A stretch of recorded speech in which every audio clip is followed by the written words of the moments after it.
Alright, so we are back and we are getting ready to watch. Someone, please. I can see it right next to you. I know, just adding the joke. Transformers!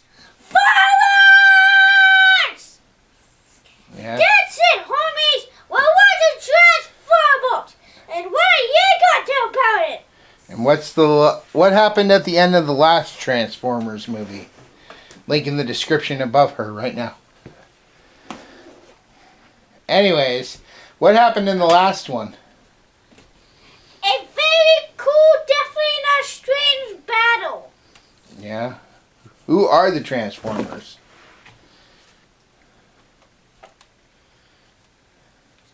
Some robots that will be able to transform into cars. Are they from Earth? No, Where are they from? they're from the strange planet. They have just got called Car Town. No, it's Cybertron. I know, but I'm just gonna call Car Town. And who is the leader of the good Transformers? Some truck dude. What's his name? Does he have a name? Yes. What is it?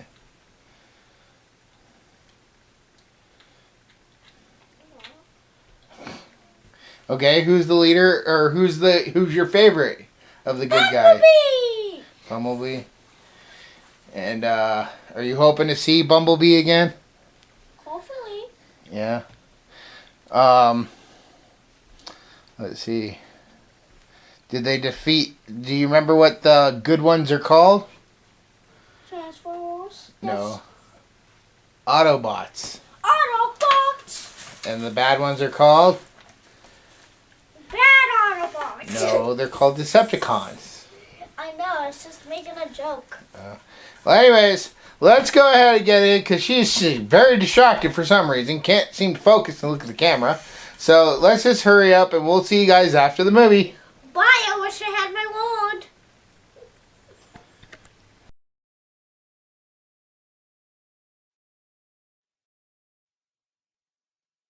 B, I want to talk to you about the college thing, okay? Hey, I'm not taking you with me. Look, the Guardian thing is tough, okay? You did your job. Come on, don't do that. You're killing me, B. You'll always be my first car, man. Hey, beautiful. I got your webcam so we can chat 24/7. Sounds cute, I can't wait.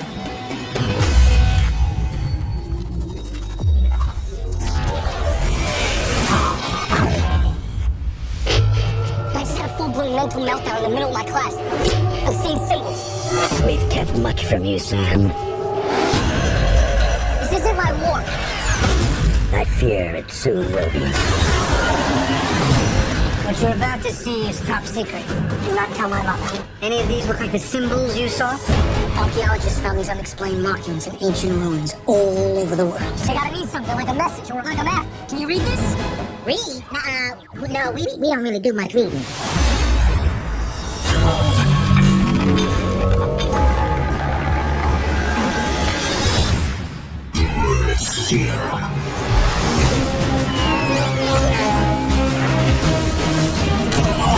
Megatron, watch what's in my mind.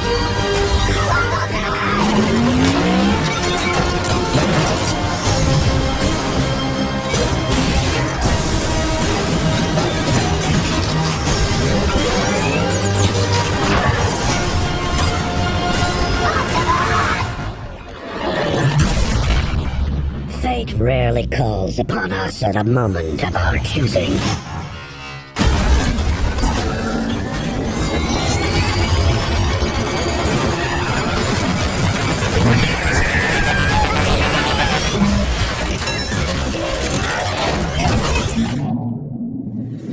Looks exactly like a truck. Freaky, right?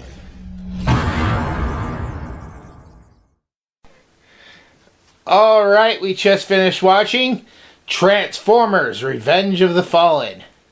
So what was this movie about, Cora? Well,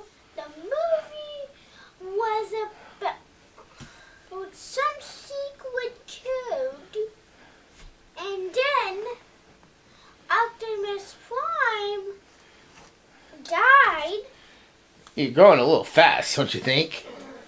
So Sam finds a shard from the first movie, right? Yes, and I said I was supposed to be explaining the movie. Well, you're like I said, you're skipping a bunch. You're jumping into the middle. Excuse me. I do not want to spoil anything. Even This movie's been out for a long time. All of these have been out for a long time.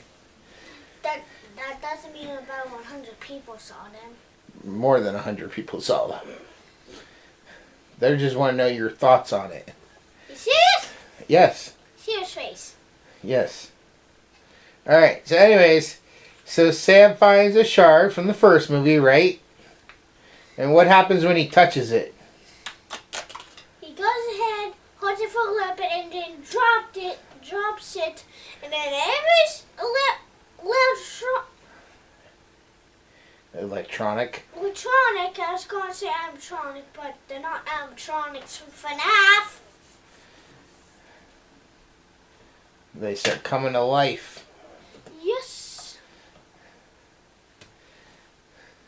So if you're wondering, oh, what does the cube do?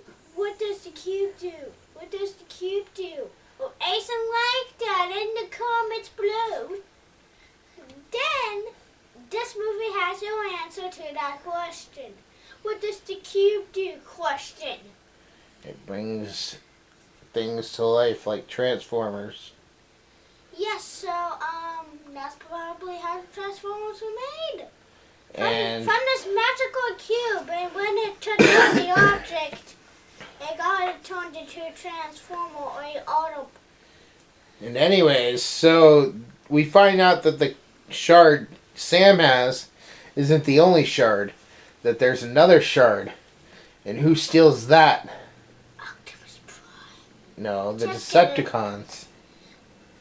But why do they steal that shard?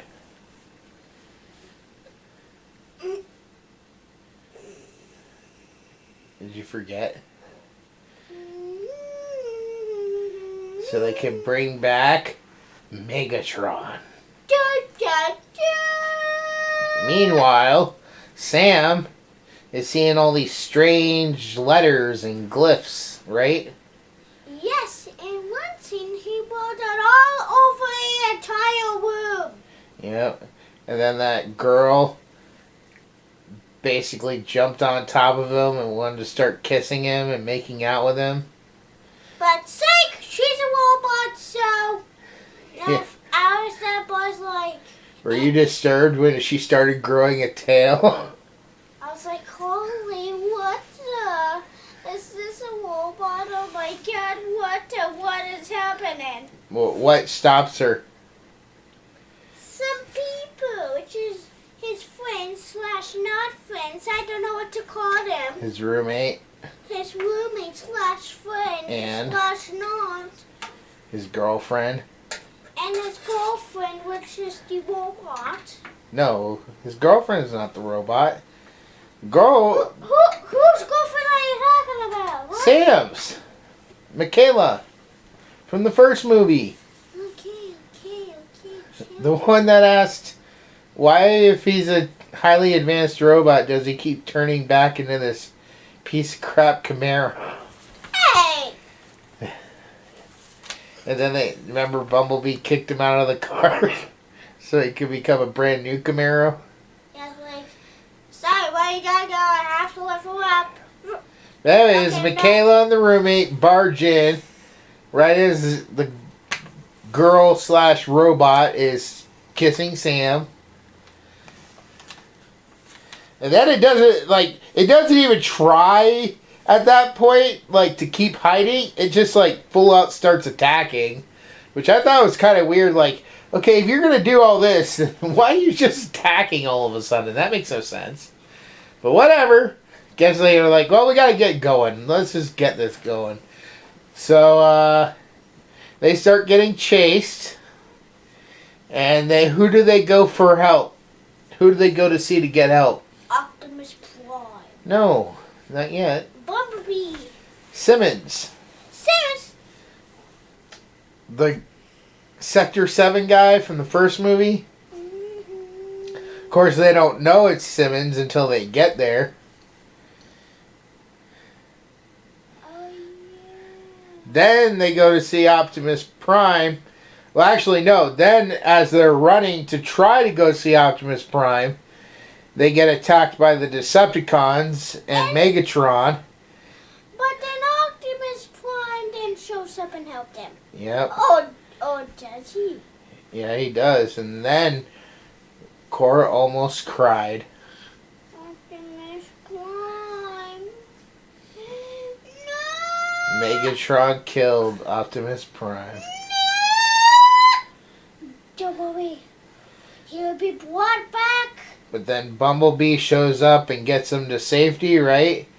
And they find out from their little robot that Michaela found early on in the movie that there's actually robots that have been on Earth, and they can translate the symbol Sam's been seeing. And where do they find one? Well, first they find a little blue toy car. Well, we already talked about him. Which is also a transformer. And he has to help the good guys to be able to live. Or Yeah. not have his other eye poked out. Help us, and I won't poke out your other eye. I won't burn it out, I promise. Do you like it when she said that? Yeah. She's not. In my own way, like, right here, she's kind of like this. If you be nice to us and help us out, I will not burn your other eye. If you don't help us out, I will burn your other eye. Yeah. But where do they find this robot that can help them? In the garage, of course. No. That's the... You're still on the little blue one. I already passed him. They go to the National... Museum! Yeah, Da, da, da! they go to a museum. It's one of the big ones in Washington, D.C. Oh! And who do they end up meeting? What's the robot's name? Some robot. Jetfire? Jetfire! Which is also on my new Decepticons on my favorite list. Yeah, he's your favorite Decepticon? Yeah, the only reason why he was because he decided to go to the good side, even though he was still a Decepticon. Yeah, it's a very personal choice. So, like, I guess a Decepticon can turn into a Autobot when it wants to, and the Autobot can turn into a Decepticon when it wants to. Yeah. Like, when a good guy becomes a bad guy, and the bad guy becomes a good guy. It's like those It's a choice. It's like one of those situations. Yep. So anyways, so where does Jetfire tell them they have to go? Actually, he doesn't really tell them where they have to go. He just takes them to where.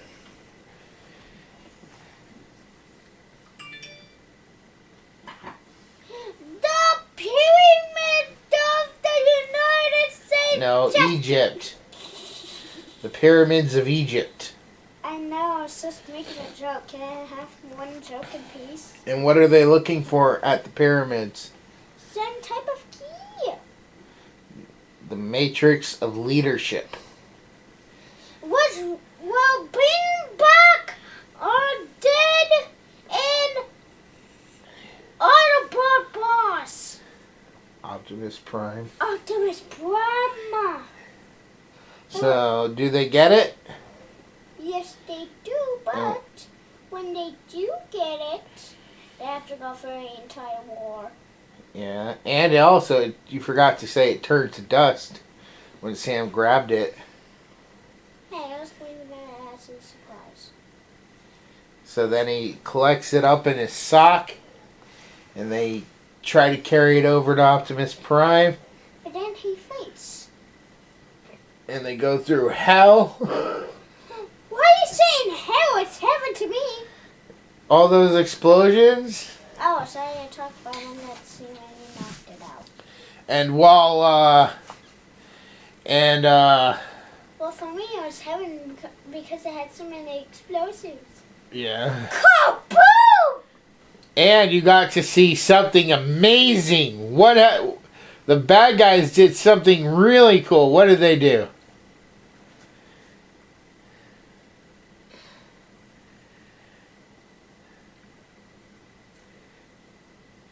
Remember?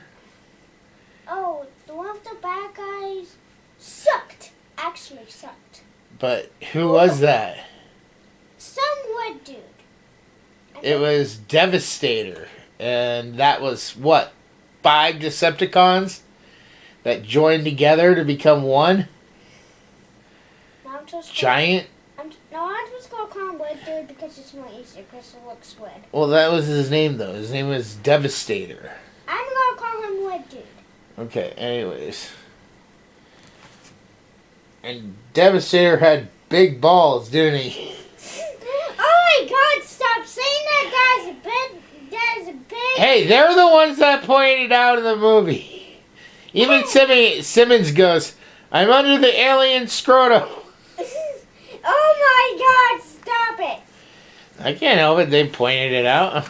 You gotta say one this isn't that mean, this isn't that mean. Anyways, so does Sam finally get the Matrix of Leadership to Optimus Prime? Yes. And what happens? He has to faint to be able to reform it back into its normal shape. Well, he doesn't faint, he almost dies. Well, for me, it fainted because he comes back to life from the dead. And that's kind of like faint. No. There's a difference between that and fainting. It's kind of, I said kind of, not Okay, actually. anyways. There's a difference. So when they give the Matrix of Leadership to Optimus Prime, what happens? It doesn't bring Optimus Prime back from the dead. And? He turns into Super No, Optimus first the Fallen Prime. came and ripped it out of him. Shortly after it brought him back. So he was dying again. But then Jetfire did what?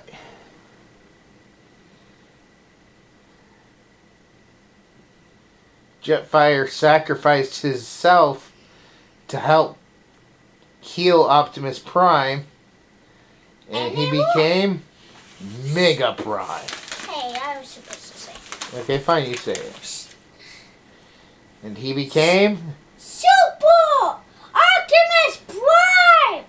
Okay, I like Mega Prime better, but whatever. Hey, he was Super Saiyan. That's not Super Saiyan. That is Super Saiyan! You need to watch Dragon Ball. You don't know what Super Saiyan is. No! Can you leave that alone, please? Sonic goes Super Saiyan, then he can go Super Saiyan. Not everything can go Super Saiyan. Super Saiyan! You're gonna upset all our Dragon Ball fans. And then we're gonna lose a ton of subscribers. Hey. Anyways, so Mega Prime destroys this weapon that's gonna take out our sun. Kaboom! And then without much trouble, he defeats the Fallen and he defeats Megatron, right? Yes, it is. Like a miracle. And held up. And what does Starscream tell Megatron? I'm not calling you a coward, but... Okay, I forgot the rest of the line. Basically said, let's get out of here. Let's run away to fight another day. So, the world was saved. So anyways, alright, well, that's what the movie was about. When we get back, we will discuss our scores, and we'll see you in a little bit. Bye! For thousands of years, the world has been protected by the Guardian of Light, or as he is more commonly known, Santa Claus. Over the centuries, factors such as fear and prejudice, greed and jealousy, misunderstandings, betrayal and war have segregated most humans from the magical world of elves, fairies, wizards, and the like.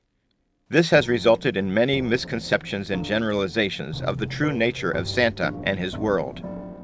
This 6-book series by Sean Connaughton begins as the current of a long series of Guardians is murdered by a group of monstrous enemies recently escaped from an enchanted South Pole prison.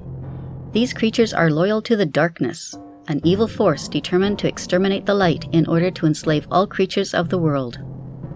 Shane Connor, an average young man, suddenly finds himself being trained as the new Guardian.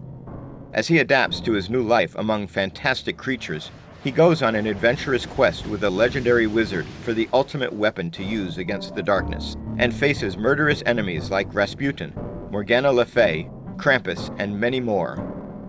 Along with his best friend Joe Gomez, Shane encounters politics, history, mysterious murders, new loves, his own hidden past, and racial dynamics among the fantasy races that turn out to be all too real.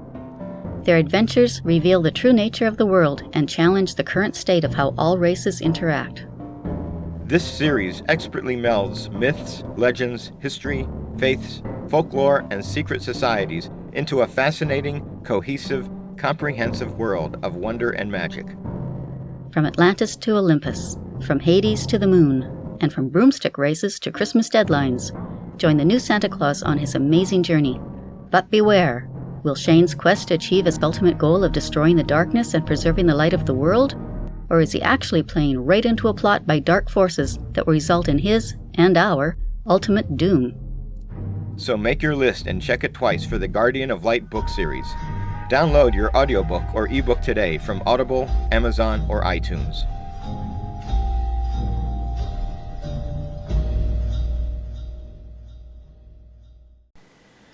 All right, Cora. So, on a scale of 1 to 10, what would you give Transformers Revenge of the Fallen? I would give it a 10 out of 10 of clothes. A 10 out of 10. Why? 1, Optimus Prime come back from the dead. Came back from the dead. Came back from the dead. And also, there was too many explosives to exist. Yeah. What'd you think? I mean, yes, other people might think that's complete hell. There was too many explosives, but for me, it's straight up action! Super duper action fan, look! Yeah. What'd you think of Sam in this one? Did you like him more or less? He was okay. What about Michaela? She was also okay. It's just I didn't get her much. Simmons? Ooh. The Sector 7 guy, the one who... The funny guy? One man, alone. Stop saying that. I'm in the car with you. One man, alone. Hey, you don't need a new way though, okay? Did you like him or not? He was. Actually, it's kind of funny, but I must say I'm going to give him 8. Okay. Okay. What'd you think of the parents' return? I was like, where were you? Can you quit touching things? Sit up. Anyways, where were you, parents? They were captured. Yeah, but where were they captured? In Paris. They showed that. When the Decepticons arrived on Earth. Will you just stop cutting my lines, or was it cutting your lines? What the? I'm not cutting your lines. I'm just giving you the answers to the questions you're asking, which were right there in the movie. But you're still cutting my lines. Anyways, is Bumblebee still your favorite, or is Optimus Prime your new favorite? I mean, it's one-on-one. because Optimus Prime literally went at Super Saiyan. Okay. And you got to see the outcome of what happened to the Scorpion Transformer from the first movie. He just kind of disappeared. People were talking about that after the first movie came out. But they concluded that in this one with the return of the Scorpion Transformer. And boom, he's I think his name was like Scorpionox or something like that. I just gonna call him Scorp. But, anything else you want to say about this Transformers movie? No. Alright. Well, for me, on a scale of 1 to 10, I would honestly have to give this movie a 9 out of 10 again. There was a lot less glare, a lot less flare, but they still had a lot of audio issues with making the audio like really hard to tell when you got so much going on, especially towards the end. Explosion noise. You got the explosions, you got Transformers, and they got large sound effects when they're moving. You got people talking, screaming, and sometimes it's just not very audible. And it's like, okay, you needed to sacrifice something. Either sacrifice the music, sacrifice a few levels on the sound effects, or something. But something needed to be sacrificed. And I don't know if this is something that they actually do ever fix. I can't remember. So I'm kind of hoping that going into the next one that they do have a fix for that by then. But yeah, this is the second time that they still have the same issue. Like I said, I'm glad there was a lot less glare and flare on the screen. There was still some moments, but it wasn't as heavy. As far as story goes, I'd say this story was pretty on par. It's a little packed in, and there's some things that felt like, oh, we're just gonna rush through it because we're gonna run out of time. This is a 2.5 hour movie, so it's pretty long. I don't remember how long the other ones are, but this one definitely you do start to feel it towards the end. Like, okay, are we near the end yet? So those are probably the main reasons I would give it a lower score, or that score, a 9 out of 10. But I still enjoyed it. I still had fun, and I still liked it overall. It was pretty on par with the first one, and it continued basically after the first one. There was this slight issue. I was so close to going to an 8 because they do kind of retcon the Transformers' arrival with saying that Transformers have been on Earth before. And it's just, it's something I know that I can remember that they constantly keep kind of changing or saying, oh yeah, Transformers were here. Transformers were here. So it's just kind of like, how do we not know about this more? Kind of a thing. But anyways, that's going to wrap up this video. We'll see you all in the next one.